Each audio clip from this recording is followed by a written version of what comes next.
Welcome to the Rock's Back Pages podcast. I'm Barney Hawkins, and I'm here with my colleagues Mark Pringle. Hi, Barney. And Martin Collier. Hey, Barney. For this episode, we're delighted to welcome all the way from Philadelphia, I hope I've got that right, Devon Powers. Hi, Devon. Hi, how are you? Good, thank you. We're good. Thanks very much for joining us today. Later, we will hear clips from a White Stripes audio. But first, we're going to talk about your writing and specifically about your book about the Village Voice, writing the record. Mm-hmm. So the Village Voice and its role in the story of music journalism. But first off, Devon, where did you grow up and what got you into popular music? Yeah, so I grew up in Michigan.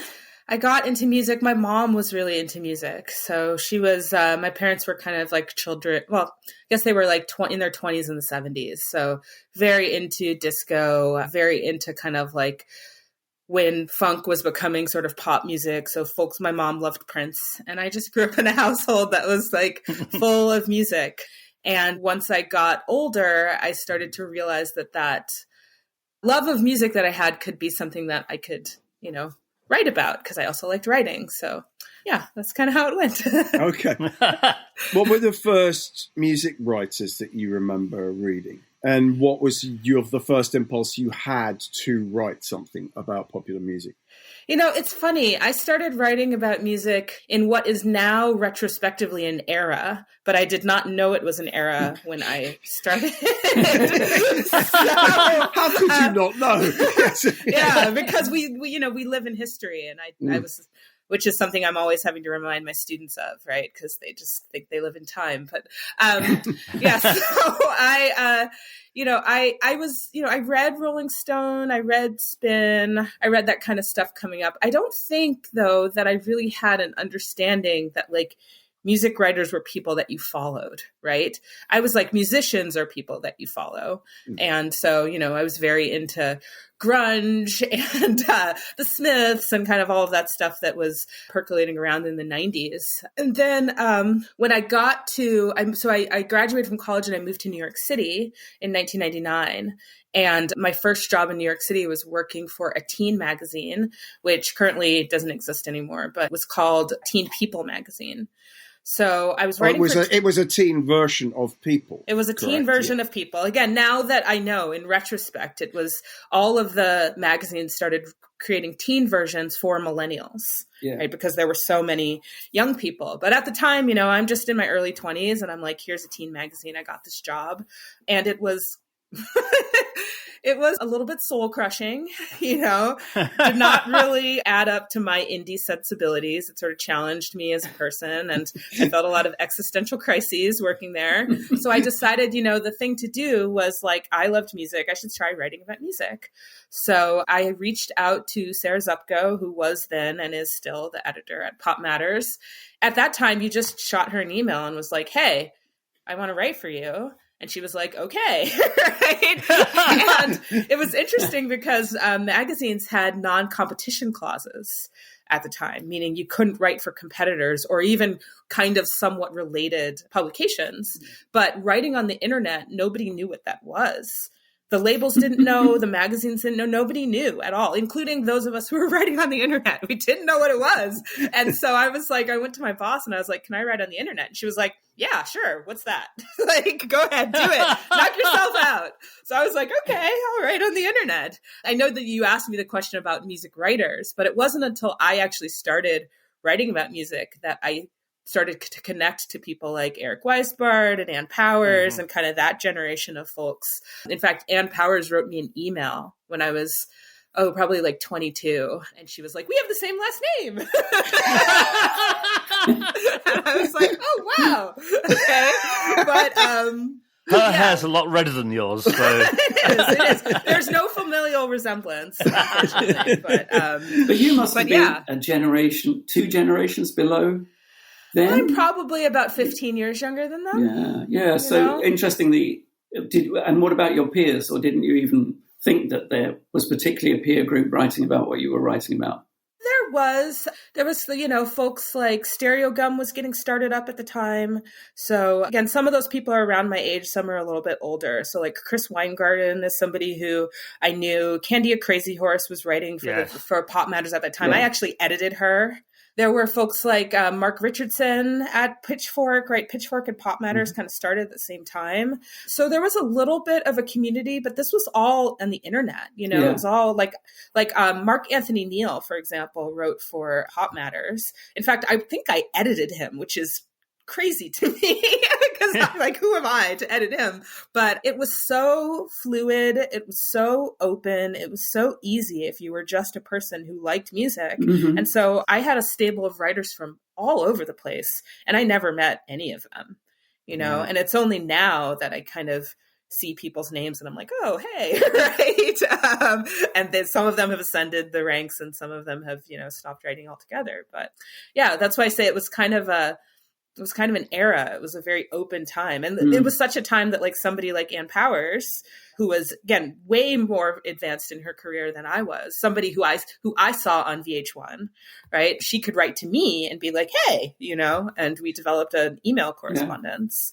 Based totally on your shared surname. Based totally on our shared surname.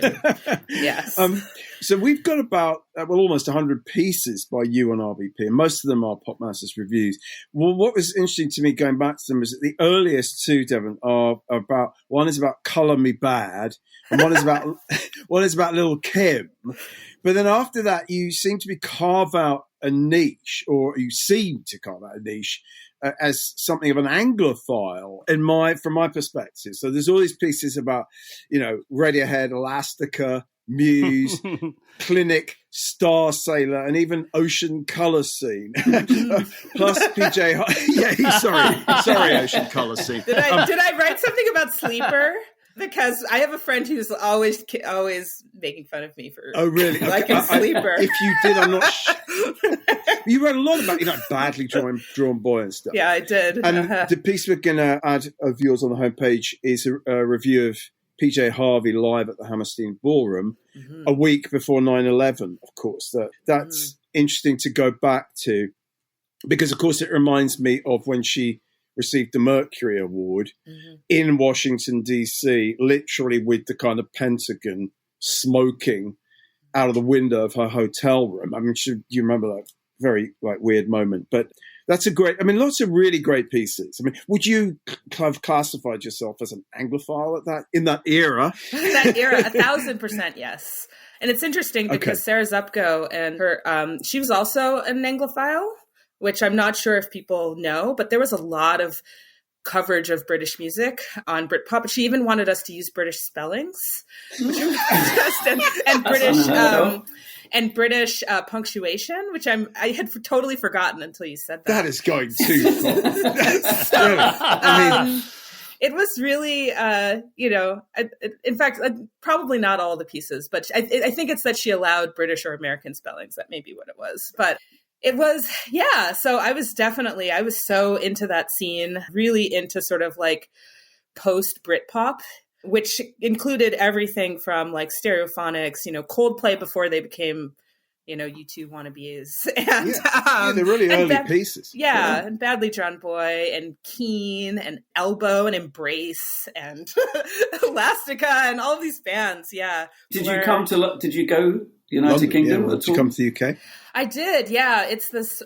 London is the city I've been to the most. I think I've been 14 times, something like that. So I would go as often as I could. And yeah, it was a real niche for me.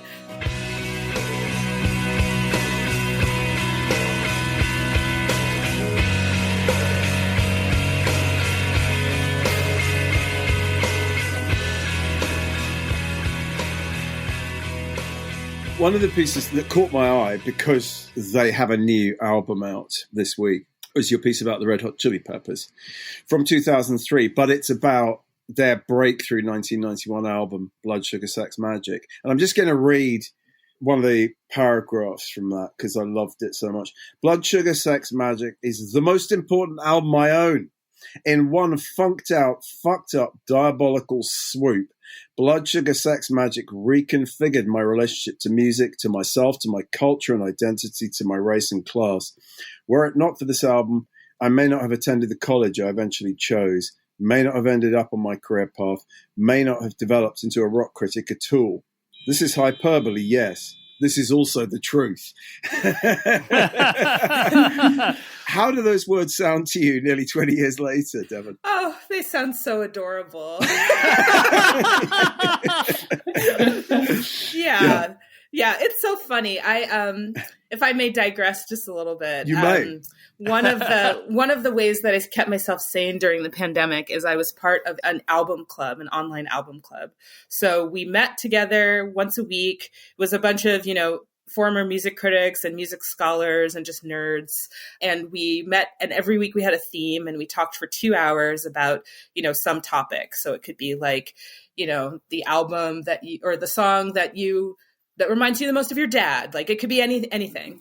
And, and one of the weeks it was, oh gosh, I cannot remember the theme, but I brought a Red Hot Chili Pepper song for which I was mercilessly mocked. I have to say, but there is something about the Red Hot Chili Peppers, particularly where I grew up in Michigan, where I did not have, I really didn't have access to like some of the other things that might have been electrifying at the time, like I wasn't in Southern California, I wasn't in DC, I wasn't in Minneapolis, I wasn't in, I wasn't in Atlanta or in Georgia, right? So there's all these different music scenes happening, and they are not happening in Michigan. What's happening in Michigan at the time is like local bands were things like Botfly and Verve Pipe. There was a real like ska punk kind of thing happening.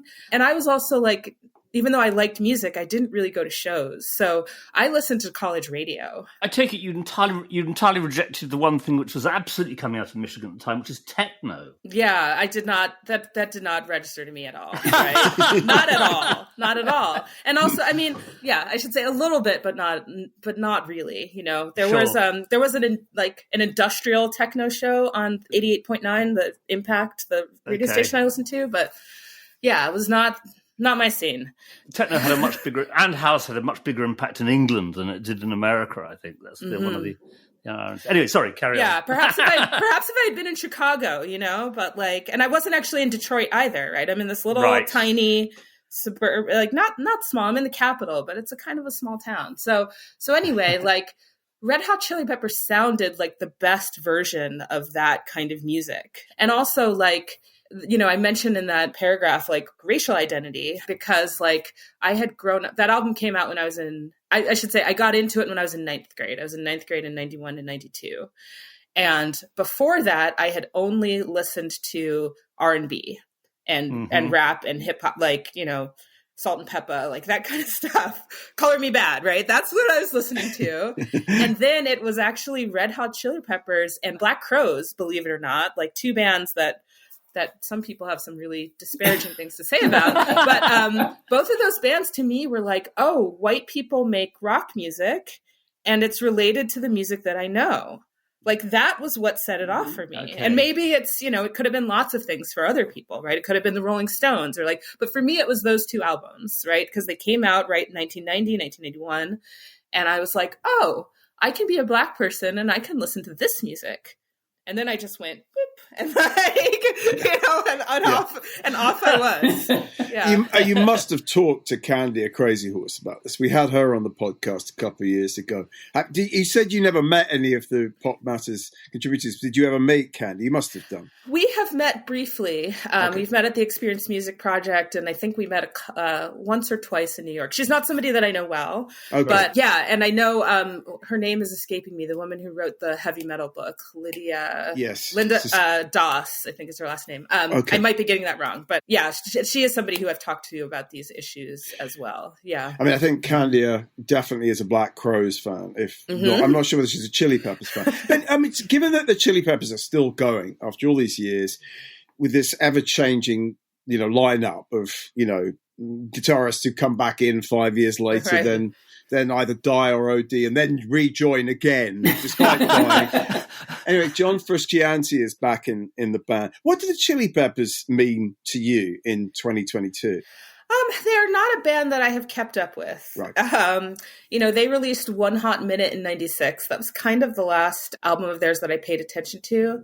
And I didn't love that album. And then they kind of went through their U2 phase, right? All bands much pass. If you've been in a band if you're going to survive. Years, you got to go through, you got to U2ify yourself a little bit. So, so when that happened, and that's kind of when they really hit it big, really, really big, was like Californication and that kind of stuff. And I know that stuff because it was on the radio, but it's not music that I connect to. No. But I still have a very soft spot in my heart for all of their music before like Blood Sugar Sex Magik and everything before Mother's Milk. And and they had a song, Soul to Squeeze, that was I think on the Coneheads soundtrack that came out in 93. Like I love that song. If it comes on in the car, I stop and I stay in the car, but they're kind of like an ex-boyfriend that was pivotal, but you're glad you did not stay in that relationship.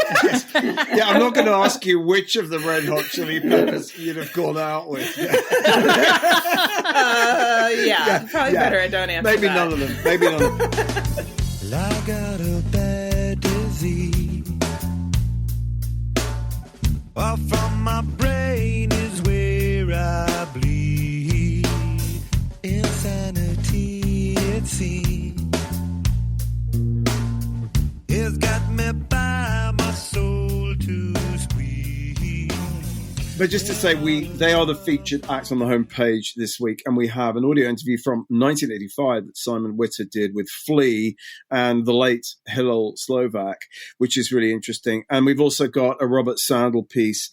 It's an interview with Rick Rubin about how he, I think tamed isn't quite the right word, but I think that's the sort of Stanford says how Rick Rubin tamed the Red Hot Chili Peppers, or at least made them a little less crazy and wild and easier to record. And of course, the Rubin magic touch did sort of turn them into a giant band, just as the stuff he did with Johnny Cash and Tom Petty and so many others. I mean that touch is indisputable, isn't it? It is. And I think also, I know I've kind of made some jokes, but any band that can stay together, they've been together, since 79, I want to say? Yeah. Like, hats off, like that takes a lot of stamina and resilience and fortitude in order. And I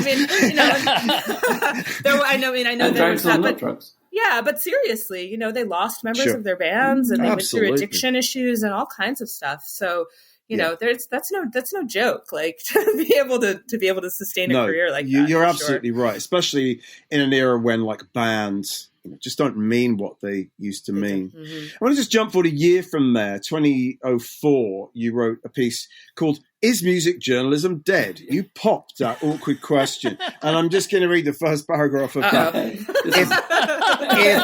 This is a great piece.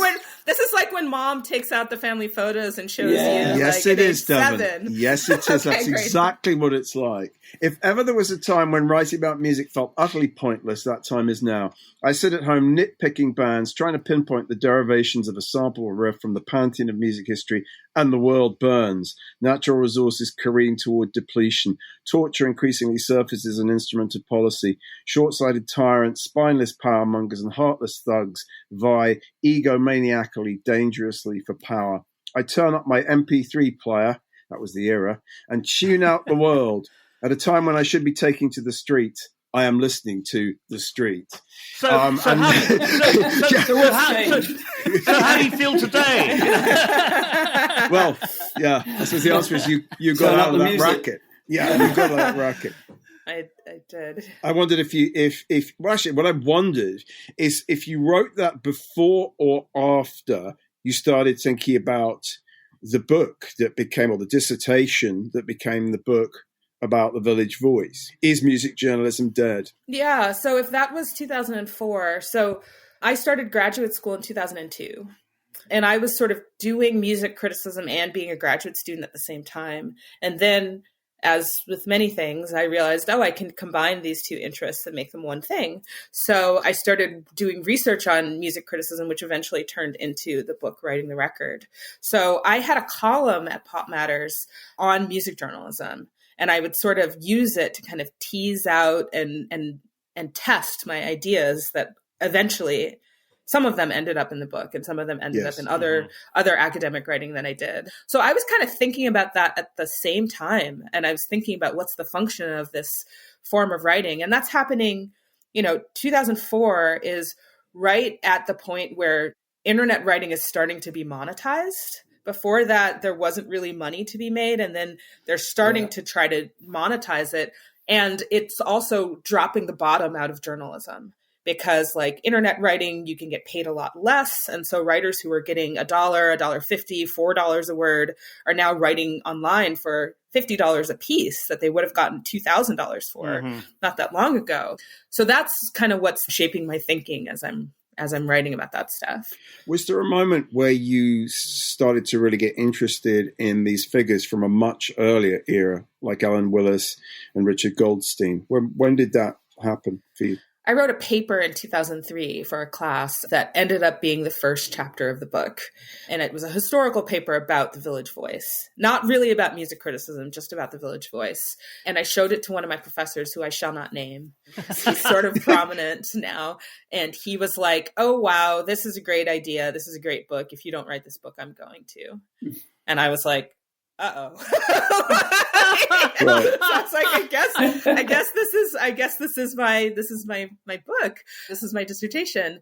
And like I said, I was writing music criticism at the time, and I had started doing some research on the voice. And then I realized that all of these people, not only the generation of folks that I was talking about before, Ann Powers and Eric Weisbard, like Joan Morgan, like all of these people had kind of passed through the voice, and some of them had gone on to become academics, which I found very interesting, but also folks like Richard Goldstein and Bob Christgau. And then actually Ellen Willis was teaching at NYU at the time. Yeah. And so she ended up on my dissertation committee in 2005. So that was kind of how that all happened. And she obviously, had some impact on me being interested in various folks and kind of understanding the historical dimensions of the thing that I was interested in. Yeah. I know Martin, like myself, is a massive devotee of the Village Voice. Martin, what was it about the Voice that you remember geeking out on, as it were? Well, I think, the how things were then was that it was very hard to get American magazines. So you could get them, but they were very expensive, and they were sold in 2 shops in the centre of London.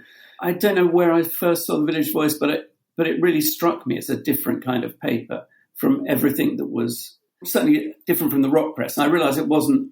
It was a wide magazine about New York and about America, but the music stuff in it was great. They had very good photojournalists. They used pictures really well. They would offer all black and white, often with the edges printed in the true Cartier-Bresson style to show they hadn't cropped the picture. And it was just, it was kind of riveting. It had Robert Christgau, who was the first person, I think, who ever graded music.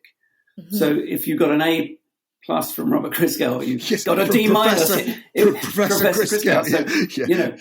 So, so the dean of rock criticism. So that was very interesting. But it had a load of other writers in it, and it covered things that I just found. I was trying to find my old copies, but I couldn't find them. But I would rip out things like this. So this is Professor Longhair. And really, you had to kind of struggle to find things, people writing about that here. So, it was, if anyone went to New York, I'd ask them to bring me back Village Voices. If I went to New York, it would be the first thing I'd buy.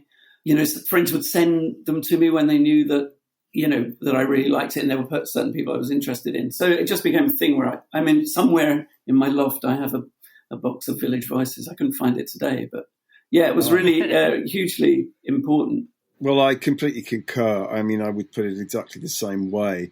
And you mentioned Christgau, Martin. So for listeners, Devon's book, Writing the Record, focuses more than anyone else. It focuses on Richard Goldstein in the late 60s, and then Robert Christgau from 69 onwards, or 69 at least to 72, and then the consumer culture. Yeah, Mark. Yeah, no, this is very interesting because I'm the person who proofreads everything from the 60s, 70s, 80s, and 90s onto Rock's back pages.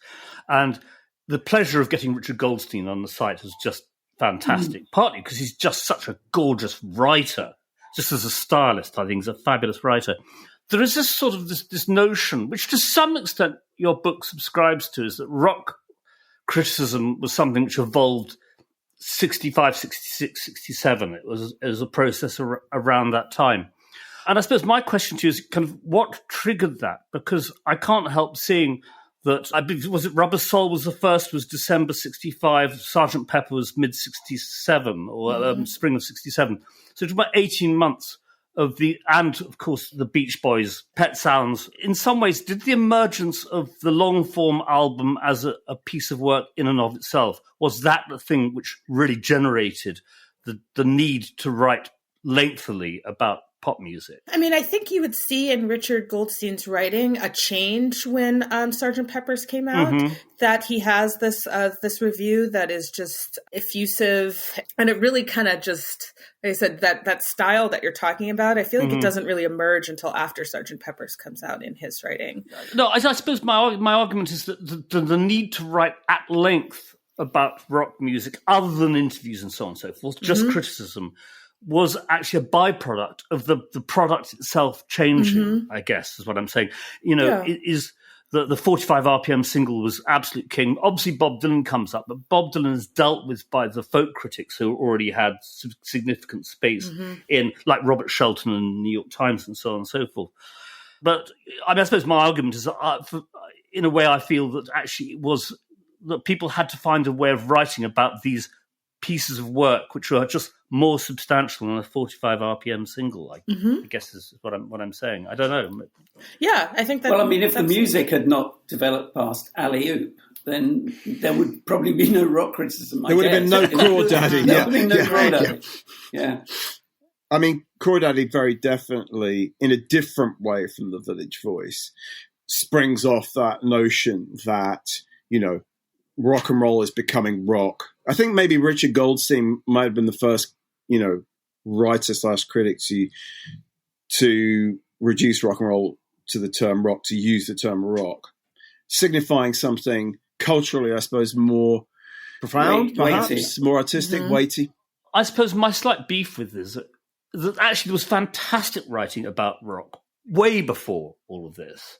But because it wasn't criticisms of albums, it seems to be bypassed. I mean, I think of Maureen Cleave, who wrote for the Evening Standard in London from the early 60s onwards. She was the one who got John Lennon to say that the Beatles were bigger than Christ, for example. It was her interview that did that. And she's just an extraordinarily good writer. And I sort of feel, especially that often these writers were women writers writing, like Dawn James writing for Rave, which is a teenage girls magazine, 64, 65, 66. They tend to get swept aside. And it's the big alpha male critics who sort of get this enormous amount of credit. And I'm slightly uncomfortable with that. Although Ellen Willis certainly has very high standing. Yeah, no, but I'm talking about the before and after. Yeah. Yeah, I was going to say, I think there has been more work done to try to unearth people like Jane Scott and Lillian Roxon and Gloria Stavers and folks who are writing in the teen press. Yeah. But also, to your point, it's sort of it's like the exception that proves the rule in a way, because those magazines didn't allow, there wasn't the same kind of writing that they were doing, right? It's not to say that it wasn't good. It's just to say that it hadn't tipped over into what we recognize as rock criticism now. And some of that is because of how we do history. And some of that is because of the limits or the requirements of the publications they were writing in. You know what I mean? So I mean, I suppose one thing I'd say about that is actually that certainly that I think Maureen Cleave and Dawn James and Rave were writing very seriously, even though they're particularly Dawn James's audience were teenage girls. I've quoted this before on the podcast. Is she interviewed Eric Clapton in 1965 after he had left the Yardbirds, before he joined John Mayall, and she really got to how depressive he was. I mean, she was writing about this man's difficulty with life in a teenage girls magazine. So, bear in mind, Mark, that they would never, I mean, on the other side of the pond, no one would have known these writers. Sure. They might have heard of Maureen Cleave after the whole Bigger Than Jesus scandal sort of broke. But no one would have read Dawn James in New York City. I'm just thinking that in the overall history of music writing, that pre-Village Voice, pre-Crawdaddy stuff has been ignored. Whichever side of the pond it's from is what I'm saying. But anyway. And it was a fascinating, I mean, from our point of view as the sort of archivists of Rock's Back Pages and co-creators of the thing, it was very, very educational and interesting to read your account of the founding of that magazine, Norman Mailer's involvement in it. I was very amused that in 1960 there was an article about the menace of folk. That was fascinating to me. And also just you go into why Greenwich Village itself represented such an important thing in American culture. That chap's fantastic. A bohemian kind of intellectualism. It took a village, didn't it? Literally. And it just, as Martin said, it would be the first thing I would do when I went to New York to interview somebody would be to buy there were always so many incredible gigs happening like downtown. So that was the first thing you'd do. Oh my God, Bobby Bland's playing at the Lone Star or whatever it might be. And it just was so cool. It was a different kind of writing. It seemed so much smarter and wittier and sort of and kind of insiderish, I think, And quite severe in the case of Chris Gow. Devon, you've met Goldstein, haven't you? I have, yeah. I mean, what did you make of him as a personality? I think he's, as I said, a marvellous writer, but what did you make of him as a chap? I mean, he's what we call here a mensch. He's just such a good man. I haven't seen him in years. I think the last time I saw him was 2014. And he's probably he's probably close to 80 now. Yeah, he must be. He sends his best regards, by the way, because I happened to get an email from him earlier today. Oh. And so he said, say hi to Devon. He's such a wonderful person. Really good guy. He does seem... he seems to be, I mean, what did you think of his memoir, his autobiography? Yeah, Another Little Piece of My Heart. I thought it was a fabulous piece of work. Yeah. Terrific book. Yeah. Yeah. In this connection, just as an aside, I wanted to note that we lost one of our contributors this week, John Swenson, who was a mainstay of Crawdaddy itself. We've already talked about Crawdaddy. He didn't start writing Crawdaddy in 1966, but I think he would have been writing for Paul Williams by like 1970, something like that. So we've included this piece he wrote on the 10th anniversary of Crawdaddy's founding. So from 76, he basically tells the story of how Crawdaddy came about. But we've got a lot of really great pieces by him who he wrote for The Voice. In fact, we're including a piece he wrote for the Village Voice in 1973, which is a review of the Watkins Glen show in upstate New York. But he wrote a lot about black music, and never more so in the last few years when he was based in New Orleans and was writing for Offbeat. So he wrote about all the great New Orleans artists. And he was also a sports writer. He was a horse racing correspondent for the New York Post. I know.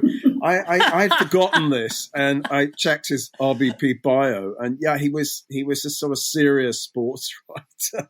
So, I mean, a great character and, a great loss. So just noting that. I mean, so you mentioned Michigan. We didn't really talk about Cream, but I thought it might be a good thing to talk about a Detroit duo called the White Stripes, Mark. So maybe never heard of them. You were too busy listening to Colour Me Bad.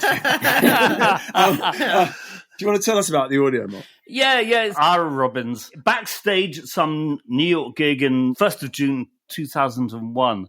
It's very noisy, a lot of background chat.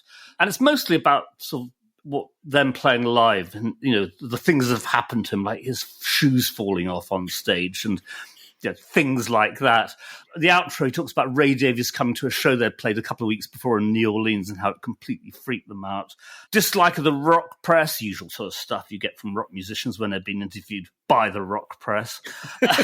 And talked about being overhyped by journalists. This is a clip from this, and if you can make out what's being said, you're a better person than myself.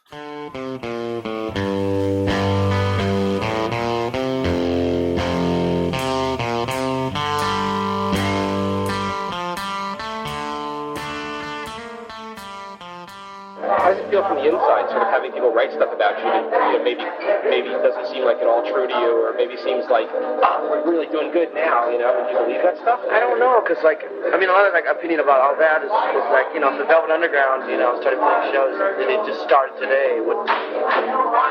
I think there's so much more journalism now than there was, 30 years ago, and there's so much more knowledge. To me, I think that, like mass communication, all that mass knowledge, everybody knows everything that's ever been done. it just makes people so, you know, like ready to knock things down, ready to shoot it off or whatever. But yeah, I mean, anything, like if you were a completely original band, like for some reason you were just a completely original band, you had a whole new idea, would it go over well? No, I don't think it would, you know, because I think people would just be like, oh, this is Devo, right, or this is, you know, whatever. Oh, this is Devo. Well, no one ever said that about the White Stripes. No, we said that they were sweet, didn't we? When we saw them in London, Barney, we decided that Jack White sounded exactly like Steve Priest from Sweet. He'd definitely been listening to Steve Priest. He talks about being in the sights of major labels, not wanting to have that, but them turning up. He talks about great shows, about bad shows, hating live shows sponsored by corporates. We'll play another clip. He talks about his tricky relationship with the blues and his loathing of being typecast. Well, I'm finding it harder to be a gentleman every day. All the manners that I've been taught are slowly died away. We never wanted to make the same record twice, and we're starting a little pigeonhole. yeah, we didn't want to get pigeonholed. There's like, say, like there's a thing, you know, like I've never, you may be hard to believe, but I've never heard a John Spencer Blues Explosion album. I've heard songs here and there, but I've never listened to an album, and people were saying that about us, trying to find a box for us and say, oh, new John Spencer or something like that. But again, like I was saying about the blues, it just gets uncomfortable to just be this is our thing. You know? Look at this. This is what we're doing. I get so bored so fast with that. I get bored. But if I had the door open for you, it wouldn't make your day.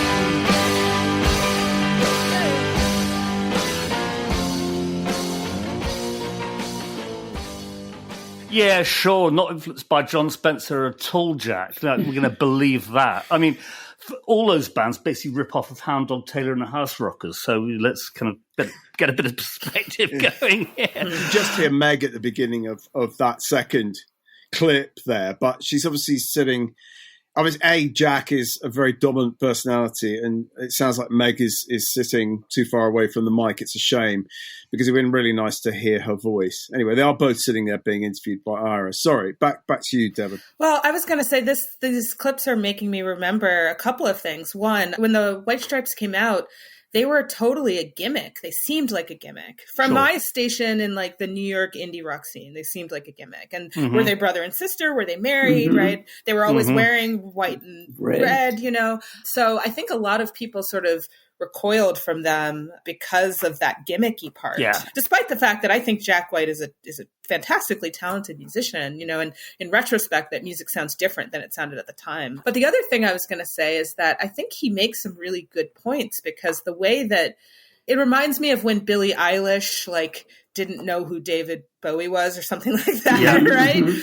It's like, you can be influenced by things that you've never heard because it's all in the, like, musical ether, you know? I completely agree, but I don't think that's the case with him. I think he's too much of a scholar of what he's been doing to get away with that argument, you know? And, I mean, I have to say, I like the White Stripes. Certainly their first 2 or 3 albums I thought were really, really interesting. I like her as a drummer, and I've never understood why she was absolutely out and out condemned by so many people. I think she's a really interesting drummer, very good, powerful drummer. But the first thing I thought was John Spencer Blues Explosion. Absolutely the first thing I thought when I heard them. And it is about that stripped down, no bass guitar, just guitar and drums sort of feel. Which was Hound Dog Taylor and the House Rockers. I mean, but having said that, I mean, he has done an awful lot of very different things since the White Stripes, and all of them less good. Well, I don't know. I think he's hugely talented and willing to take huge risks. I mean, the new single, so he has a new album out. First of 2, maybe 3 solo albums that are coming out this year. There's one coming out next week called Fear of the Dawn, and its lead track, which I listened to on Spotify, is called Heidi Ho. It features Q-Tip, and it's just insane. I mean, it's hilariously insane piece of music. Anyway, that's why we are featuring this comparatively early audio interview with Jack and Meg. Yeah. There's a nice bit at the end where Meg talks about her favourite drummers and her drum kit. Yes. So we can find out all about Meg's She drum mentions kit Mo Tucker and someone else that I couldn't hear who the other drummer was. No, I couldn't hear that either. Mo Tucker does make sense. Mo Tucker definitely makes sense. Though actually, Meg always reminded me more of John Bonham than anyone else. Yes, yeah. Actually, with some of that weight and power, there's not to be sneezed at. So, Devon, did you see the White Stripes in New York? You didn't see them? I did not. No, they were, like I said, they were a band I kind of avoided because I was more into the Interpol, Liars, that part of the scene. So I loved Interpol. Mm-hmm. Still love those Interpol records. Did you? So that oral history of that scene, "Meet Me in the Bathroom," I imagine must have spoken to you. I actually have not read it, but maybe it will when I do. Yeah, we're dragging you back into that era. I will say that the other music documentary, which I'm not sure if folks have seen, it's about a record shop in. The other record store. That was when I realized that my 20s were an era that I mean, obviously it's over, but I was like, oh wow, people look at this and they see these things that I was doing and they think that's history, right? Yes. Martin, did you ever go to Other Music in New York? No, I don't think I did. Okay. No. Because that's the story it's about, right? Yeah. It's based around that. And I mean, I remember thinking in a way that I hadn't felt since I was 14, going in there. I was just like, I am just not cool enough to even enter this shop, and they're going to find me out in 2 seconds. So it was like the hippest record store on earth, wasn't it? It definitely was. Yeah, no, I was always looking for bootlegs. So Bleecker Bob's in the Village was my go-to record shop. Yeah, of course. Well, anyway, so there we go, White Stripes. Mark, you and I did go and see them, didn't we? That's what I'm saying, yeah. We did, decided that they were the suite rather than anyone else, but I really enjoyed that. There's a glam element to to Jack. Well, it's just, he sung, everything he sung sounded like a line of, you don't know what to do from Hellraiser. But it was memorable. I remember it as a show. And there's so many shows I don't remember. The fact that I can still clearly remember that show tells you something about that they were good. Yeah, I remember it as a pretty great show. Yeah. Howdy, howdy, howdy, with me. Howdy, howdy, howdy, with me. Howdy, howdy, with me. So we have to. No sooner had we finished last week's issue, then the news came through that Taylor Hawkins had died, and so we have added an audio interview with Taylor Hawkins from is it late 90s by Stephen Rosen, where he's actually talking not about the Foo Fighters but about a side project called the Coattail Riders. That's right. Yeah, who are a sort of kind of 60s influenced kind of group. I'll take your word. Yeah, I mean, I've never listened to the Coattail Riders, and I can't say I listen a lot to the Foo Fighters, but obviously this has been a big story and a very sad story. I mean, he sounds interesting and very nice in the audio interview, and reading what Dave Grohl says about him, about how close their relationship and how big an important part of the Foo Fighters he became. Yes. Whatever you think about the Foo Fighters, there's a lot of respect there, and I really appreciate that. Yeah, I read. So there is also a piece we're adding, and I think it's it makes it sound almost like there was this interplay between Grohl and Hawkins that was roughly analogous to kind of Bonzo and Jimmy Page. Yes. They would kind of, sort of duel with each other and spar off each other, and. I mean, I will confess the Foo Fighters never sounded remotely as interesting or original as Nirvana. Just a two sort of down the line kind of big stadium rock band for me. And Devon, you'd probably pretty much stopped writing about popular music by the time Foo Fighters had exploded onto the scene. Yeah. So I'm not gonna ask for a soundbite. I do not have one. Actually, at this point, I'd also like to mention the very recent, as in yesterday, passing of Donald Shaw, a.k.a. Tabby Diamond of the marvellous Mighty Diamonds, shot to death in Kingston, Jamaica, sitting outside his home, reasoning with his friends.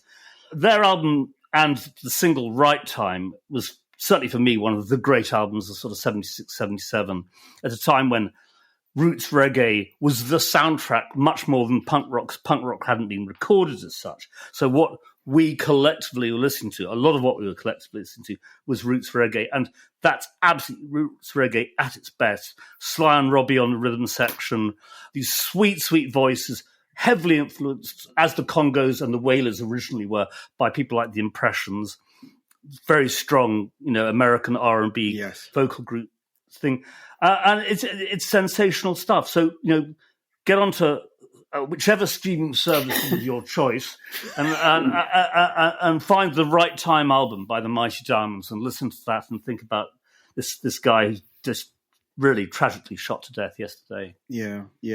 Well, we're making freely available the late Penny Reel's NME review of Right Time, which really does sum up everything that was wonderful about that record. I think he uses the phrase "sweetly stoned" somewhere in it, but it's a beautiful piece of writing, as all Penny's writing about reggae was. So that's a very sad story to come out of Jamaica. I mean, sort of all too familiar. Yet another story. Major figure from Jamaican music shot dead. Yeah.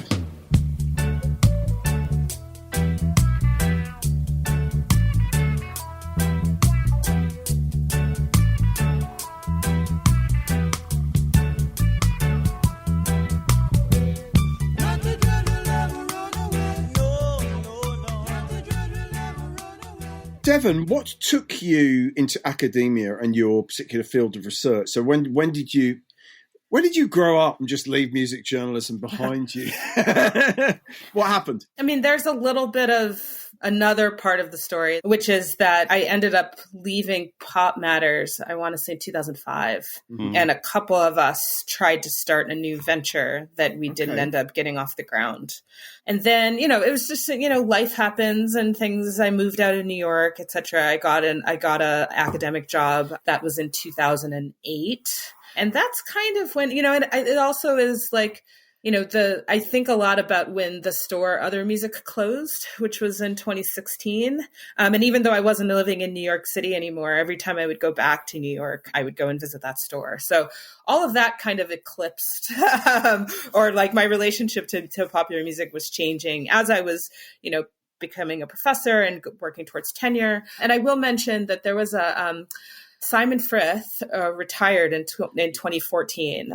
There was a big conference at the University of Edinburgh that I went to that was kind of in his honor. And there were academics there. Bob Christgau was there, a bunch of other kinds of folks and luminaries. And I kind of think of that as like, Simon Frith said goodbye to, his career as an academic. And I kind of was like, okay, this is how this is how you ride off into the sunset of writing about music. And I kind of stopped at that point. That makes sense. Probably a wise decision because, as you yourself said, it's a much harder environment for music writers anyway.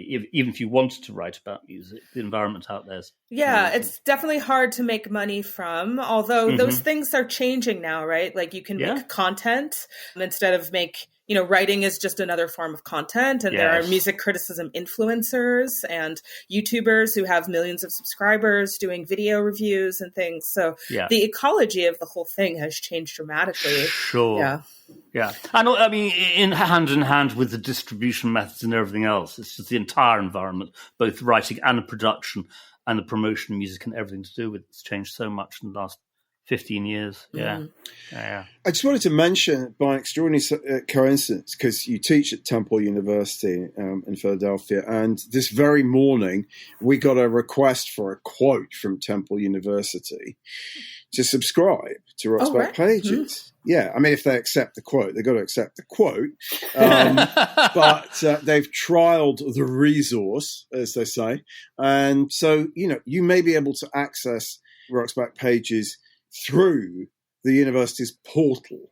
as well as a contributor to Rockstar Pages. I just heard about that from a colleague actually, and the librarians are letting folks know that it's up and running. So that's fantastic. That's there fantastic. we go. It just was a very neat piece of synchronicity. Yeah. So look, talking about the resource that is Rockstar Pages, Mark, would you kindly tell us about the pieces that have caught your attention this past fortnight? Absolutely, and Devon, do chip in if anything comes up in this that you've got something to say about. There are no colour me bad stories, but jump in anyway. Oh, shit. But there is a Richard Goldstein story. But there is a Richard Goldstein story. Yeah, going back to last week, Maureen Cleaver, who you spoke about earlier, on Alexis Corner's Blues Incorporated, this Evening Standard 1962. So this is her writing about the nascent British blues boom just as it was starting. And she says, quiet and well-spoken, they talk about rhythm and blues the way people on the third programme talk about Schoenberg. Which is just... The third programme, by the way, is the classical music, was the old BBC classical music station. Nice translation, Mark. We needed that. Well, no, for sure. The third programme. The third programme. Yes. I love that. I just think that's so funny. And it actually goes back to what I was talking about, people writing well about pop. Pete Johnson, LA Times writer, who kind of insisted he came on board about a couple of months back, and it's one of the best things that's happened because he's just terrific. Interviewing Paul Revere for the LA Times in 1967. Paul Revere comes over as an unbearable twat of the first order, and he's really pleased himself. He says, we sell souvenir books, hats, buttons, posters, and we're going to get some Raiders charm bracelets. Something in every price range. And just, lately there's been this big thing. The Beatles started it to be creative. Before, it seldom you saw a creative rock and roll band. Now, this is Ed McCormack, who again has come aboard, but the late Ed McCormack. We've been allowed to use his stuff on disco in 1975. It's difficult because the language that he uses. Well, let me just read the first paragraph. God, be careful. Yeah, well, he says, at Le Jardin, the music commands a snaking daisy chain of dances through pelvic puppet paces as the atmosphere grows heady with adrenaline incense of brute cologne and 1,000 amyl nitrate poppers, each lending its queasy aphrodisiac rush to the whole mind-boggling, switch-hitting group grope going out there on the floor. Disco. He interviews people. There's a guy called one of the dancers, Tony Pagano. He says, my old man doesn't understand that dancing is not a tight-assed, uptight sex role scene. Another dancer called Hollywood DeRusso says, I make a decent salary, honey, but at least 3/4 of it goes for rent, and the rest I spend in discotheques dancing my cute little tush off. It's fantastic. I mean, it's a really good, it's a great 1975 bit of writing about 2 years about before disco. Saturday Night Fever, isn't it? 2 years before Saturday Night Fever. So Ed McCormack is just a fabulous writer, just as a stylist. I think he's absolutely terrific. 1977, Record Mirror, Teddy Pendergrass, been interviewed by Robin Katz. He says, we're talking about disco. I can't believe in the singing about going to a disco and dancing and sweating and catching a cold. That's not my lifestyle. I just stood in front of the mic and sang my heart out. We finished in one take. That's him on Don't Leave Me This Way, one of the great records. Don't leave me this way. I can't survive, can't stay alive without your love. Robert Shelton sees the Kingston Trio. This is a live review from this week from New York Times in 1960. It says, where once they used to bound on stage as if headed for the beer keg and pursued by the Dean of Men, at last night's first concert, the group seemed, by comparison, almost sedate. And it's a regretful piece about basically the commercialization of folk, to all intents and purposes. Reminds me, we had Joe Carducci in the last episode talking about watching the Kingston Trio on TV singing Tom Dooley and being very, very sort of very traumatized by the thought they were actually going to be hanged live on television. Which comes from the guy who started SST Records. It's quite something, isn't it? Okay, another little Maureen Cleave piece. This is great. Little Richard's very first visit to England, 1962. He says, I'm no longer the king of rock and roll. I'm the world's greatest soul singer. A soul singer sings from the bottom of his heart. He loves souls. He seeks souls. And he says, I want all the kids to come and see me because I am something to see, and to hear me because I am something to hear. It's interesting. It's fascinating to me that he's using the word soul. I know. In 1962. Yeah. He says, I pray for Europe. I pray that God will put a little bit of Jesus into the hearts of that guy Khrushchev.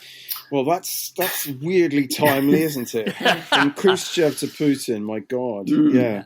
Devon, you quote this article itself in your book, which is Richard Goldstein on Steve Pull, Village Voice, 1967. Steve Pull says, you're in a centre, man, when you're mentioned in other people's columns. If they're old women reporters from the Times, I'm a nice kid. And when they call me a 23-year-old tormented genius, I know I reacted groovy enough. Truth and groove win out, right, man? It's a fascinating piece because, as you say in your book, that it's quite tough on Steve Pull, who's a hustler and a mover and whose disco was originally a really uptown high-class joint, and he was having to reinvent it as a hippie place because the posh people stopped going to his disco. You never met Steve Pull, but a fascinating character. He was sort of the kingpin of like New York rock, wasn't he, in the late 60s? Rolling Stone, 1970, Robert Greenfield, another fabulous writer. This is about, I don't know if, Martin, if you went to this, Canned Heat playing a free concert in a park in London, 1970. No. I went to that concert. So, and he's basically spending the day hanging out with Bob Haidt before the concert, after the concert. And it's that Al Wilson had died the week before. Gosh. And so him talking about Al Wilson. So I first met him in 1965, and he was weird, funky, not taking care of himself, his clothes or his hair. I mean, reading this, it's really apparent that Al Wilson was very much in the autistic spectrum. I think there's absolutely not a shadow of doubt about it. But that gig, one of my memories of that is that Eric Burdon and War were also on the thing. So it was certainly the first time I'd even heard of War, let alone seen them. The wind was blowing so hard that afros were blown from side to side, as you know, in the gale. And Eric Burdon poured a bottle of wine over the photographers in the pit while singing "Spill Wine." Weirdly, Bob Haidt looked out my dad after that show. Yeah, found him in the pub that he favoured, and a couple because he had ordered records from Dobell's when my dad was running the mail order bit of Dobell's. So he'd been sending all these American blues records to California from London, which was kind of ridiculous. That's why B.B. King would come to Dobell's, because he could get records he couldn't get easily in America. Yeah, there was such a kind of scene here of people. Well, they were real blues scholars, weren't they? Yeah. I mean, they were obsessed with ancient 78s, like Tommy Johnson and so forth. Yeah. So that makes sense, but I hadn't heard you tell that particular story. It's a very good story. Yeah. 1972 NME, Roy Carr interviewing Curtis Mayfield. Curtis Mayfield says, you've got to remember that songs are the overall momentum of the feeling of the masses, especially in minority areas. He also says, those things affect everybody, self-respect, civil rights, everything that can make a person's life less of a hassle. This is immediately upon the release of Superfly and obviously his magical soundtrack to it. Magical, very different soundtrack to the movie soundtrack. Lastly, this is taking us way up to date. This is 1994. John Harris interviewing Oasis. This is Oasis. Their first single had just come out, so this is very early Oasis. And Liam is ranting about his brother, Noel. He says, I hope one day there's a time when I can smash the fuck out of him with a fucking Rickenbacker right in his nose, and then he can do the same to me, which is how the band ended. What was it? 6 years later. Prophecy. Precisely in that way. I believe Liam broke a guitar over Noel's head backstage, and that was the end of the band. So I thought it's quite nice having a problem. What about you, Barney? What have you got? Well, I'm just going to speak. I'm not going to quote from anything because we are running out of time, but just these are the things that I've either added or that have caught my attention. We have of late been doing transcriptions of our audio interviews. It's a long-term project, but we've probably done about 30 to 40 by now. And the one that I uploaded this week, I didn't do the transcribing, but was a 1974 interview with Mark Bolan by John Pidgeon. And it's just full of rather fey recollections from the former Mark Feld. It's funny. There's a piece, given that we've been talking so much about rock critics and the music press, there's a piece you added, Mark, from 1992 by Andrew Bailey, who was the guy that Jan Wenner put in charge of the UK Rolling Stone. So it's his reminiscence of the Rolling Stone office and the UK edition of the Rolling Stone here in the UK. He talks about a person called Jesus, who nearly all of us will be familiar. Jesus was this very flaky bloke who had a tendency to there was the Son of God, wasn't he? No, in this case, no. And the Beatles were definitely bigger than this Jesus. They're definitely bigger than this Jesus. He's a young man who had a tendency to take his clothes off at concerts and sort of swinging his bits around in front of you while you were trying to listen to the Edgar Broughton band or whoever was on stage. So it was quite interesting to see him quoted in this piece, turning up at their office and sort of... Oh, does he turn... Not naked, presumably? Well, they don't mention that, so I assume he was fully clothed. Oh, how long did Rolling Stone last here at the English edition? There never really was one. Oh, I think there was. Paul Gambaccini wrote for it, didn't he? Yes, absolutely. He did. But I believe there were some printed versions. Right. Other people say there weren't, and I haven't been able to kind of get this. The idea was Mick Jagger was going to finance it. They actually got offices, they got all kinds of stuff, and they just blew the money, I think, on drugs and drink and things like that. And when I pulled the plugs pretty briskly. Do you remember that very funny Charlie Gillett audio interview where he talks about Mick coming in to interview him as the prospective editor for the UK Rolling Stone? Yeah. And Charlie was just so pissed off by him and unimpressed by him. He said, I don't even want to be the editor of the Rolling Stone. Anyway, moving on from there, just quickly, 1997, also Rolling Stone, as it happens, a fabulous Chris Heath piece about the Prodigy, who had just got to number one with The Fat of the Land, and I think Firestarter also got to number one in America. So it was that moment when the Prodigy were like massive in the States. I'm sure you remember, Devon. Anyway, it's a great Chris Heath encounter, both in Europe, possibly in Essex as well. He goes to Essex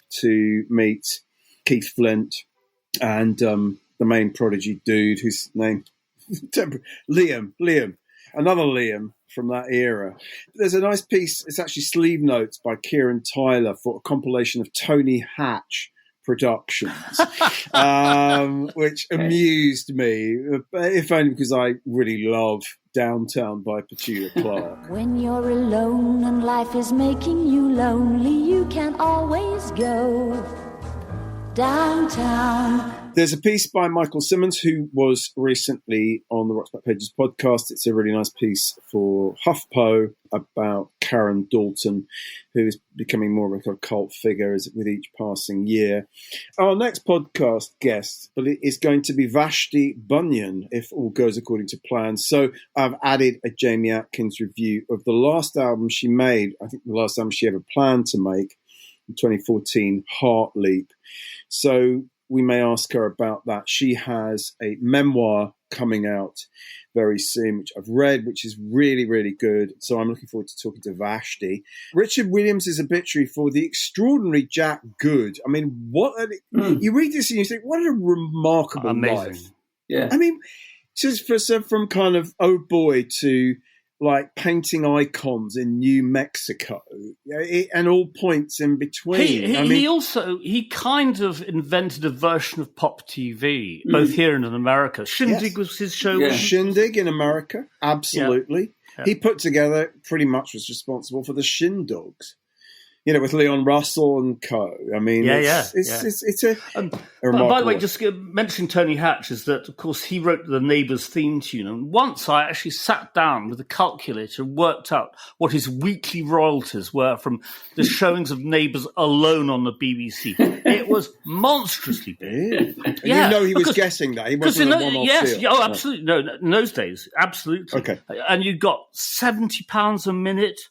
And given that the show was repeated twice a day, 6 days a week. Nice deal. That's a lot of money. Sweet deal. Okay, the very last thing I'm going to mention is a piece by Irina Strace, who recently, last year, came into our office to do some research, as Never recommended by John Ingham, and was extremely helpful for a number of months, and may end up working with us. And she's written a lovely piece about the Descendants. She wrote this last year. And since, again, we had Joe Carducci on, we talked a bit about Descendants in the last episode. It's a really nice piece that she wrote about this band that were on SST and were close friends of like Black Flag and the Minutemen and all of that lot. And we didn't have any piece about them before, apart from the Joe Carducci piece we added. So anyway, lots of really, really good stuff on RBP, lots of new writers that are coming in. It's just ever-expanding universe, isn't it, Mark? An ever-expanding ecosystem. Yes, sadly. Yeah. So, Devon, is there anything you would like to say before we sign off? Anything I'd like to say? Yes. I profoundly regret joining this podcast. I'm not sure how to answer that question.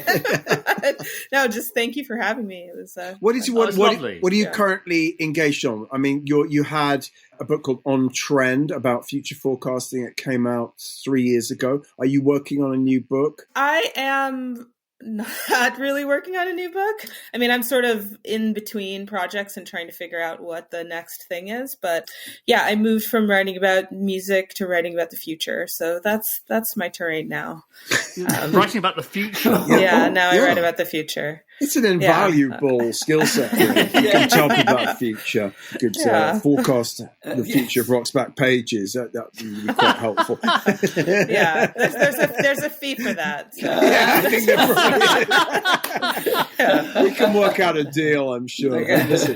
Thank you so much for joining us. Yeah, I mean, if anyone listening has the same interest we have in the history of not just music, but writing about music by extraordinary people like Richard Goldstein, do get Devon's book, Writing the Record, subtitled The Village Voice and the Birth of Rock Criticism. It's really, really fascinating stuff. And thank you for joining us so much, Devon. Thank you. Rock on. Keep listening. Keep listening to music. Yeah.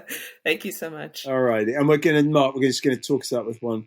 Yeah, well, it's about Ray Davies of the Kinks catching the White Stripes live in New Orleans. Thank you, Mark. Brilliant. All right. Well, bye-bye, everyone. Bye. Take care.